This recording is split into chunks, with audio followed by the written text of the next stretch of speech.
৩০ December vote কারচুপি কেন্দ্র দখলসহ অনিয়মের অভিযোগে স্থগিত হওয়া নরসিংদীর মাধবদী পৌরসভার ১২টি ভোট কেন্দ্র সহ ৫১টি কেন্দ্রে পুনরায় ভোট গ্রহণ চলছে। শান্তিপূর্ণভাবে সকাল ৮টা থেকে শুরু হয়েছে ভোট গ্রহণ, চলবে বিকাল ৪টা পর্যন্ত। প্রতিনিধিদের তথ্য ও ছবি নিয়ে ডেস্ক রিপোর্ট। শান্তিপূর্ণ পরিবেশে সকাল ৮টা থেকে শুরু হয়েছে নরসিংদী মাধবদী পৌরসভার নির্বাচন। ভোট কেন্দ্রগুলোতে আনসার, র্যাব, পুলিশ, বিজিবি সহ পর্যাপ্ত পরিমাণে আইনশৃঙ্খলা বাহিনী মোতায়েন করা হয়েছে। তবে এরই মাঝে মাধবদী এসপি ইনস্টিটিউশন কেন্দ্রে এক কাউন্সিলর প্রার্থীর পক্ষে জাল ভোট দেওয়ার অভিযোগে নির্বাচনী কর্মকর্তারা আগের থেকে সিলমারা কয়েকটি ব্যালট পেপার জব্দ করেন। আমরা ভোট কেন্দ্রের নিরাপত্তা, ভোটারের নিরাপত্তা এবং যদি কেউ আইন শৃঙ্খলা ভঙ্গ করার চেষ্টা করে তাকে গ্রেপ্তার করা আইনের আওতায়। নোয়াখালী চৌমুহনী পৌরসভার 10টি কেন্দ্রে পুনরায় ভোট গ্রহণ শুরু হয়েছে। প্রতিটি কেন্দ্রে জোরদার করা হয়েছে নিরাপত্তা ব্যবস্থা। এ পৌরসভায় আওয়ামী লীগের প্রার্থী আক্তার হোসেন ফয়সাল বিএনপির প্রার্থী জহিরুদ্দিন হারুনের থেকে ১৫৯৫ ভোট বেশি পেয়ে এগিয়ে রয়েছেন। ঠাকুরগাঁও পৌরসভার 3টি কেন্দ্রে ভোট গ্রহণ চলছে।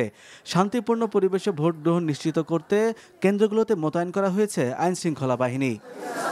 গতবারও দিয়েছিলাম, মারামারি লাগছিল, এবার সুষ্ঠুভাবে ভোট হচ্ছে।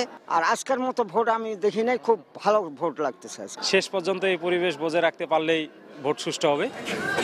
জামালপুর সদর পৌরসভার স্থগিত থাকা 3টি কেন্দ্রে ও সরিষাবাড়ী পৌরসভার 1টি কেন্দ্রে ভোট গ্রহণ চলছে। সদর ও সরিষাবাড়ী পৌরসভায় ভোট ব্যবধান আওয়ামী লীগের বেশি থাকায় আওয়ামী লীগ মনোনীত প্রার্থীকে মেয়র পদে বেসরকারিভাবে বিজয়ী ঘোষণা করা হয়। আজকের নির্বাচনের মধ্য দিয়ে ওয়ার্ড কাউন্সিলর ও সংরক্ষিত মহিলা কাউন্সিলর প্রার্থীদের ভাগ্য নির্ধারিত হবে। কুড়িগ্রামের উলিপুর পৌরসভার 2টি কেন্দ্রে শান্তিপূর্ণভাবে ভোট গ্রহণ চলছে। সকালে ঠান্ডা উপেক্ষা করে ভোটাররা দীর্ঘ লাইন ধরে তাদের ভোটাধিকার প্রয়োগ করছে।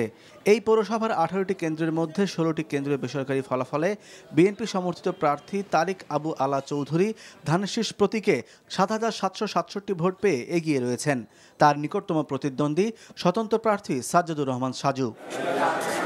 অস্বাভাবিক ভোট প্রদান ও সময়ের আগে ভোট গণনা সম্পন্ন করার কারণে বাতিল হয়ে যাওয়া যশোর পৌরসভার 5 নম্বর ওয়ার্ডের এম কলেজ পুরুষ কেন্দ্রে সকাল 8টা থেকে পুনরায় ভোট গ্রহণ শুরু হয়েছে। কেন্দ্রের নিরাপত্তায় র্যাব, পুলিশ ও আনসার মোতায়েন করা হয়েছে। মাদারীপুরের কালকিনির স্থগিত হয়ে যাওয়া কেন্দ্র 2টি এবং বরগুনার 2টি কেন্দ্রে পুনরায় ভোট গ্রহণ শুরু হয়েছে।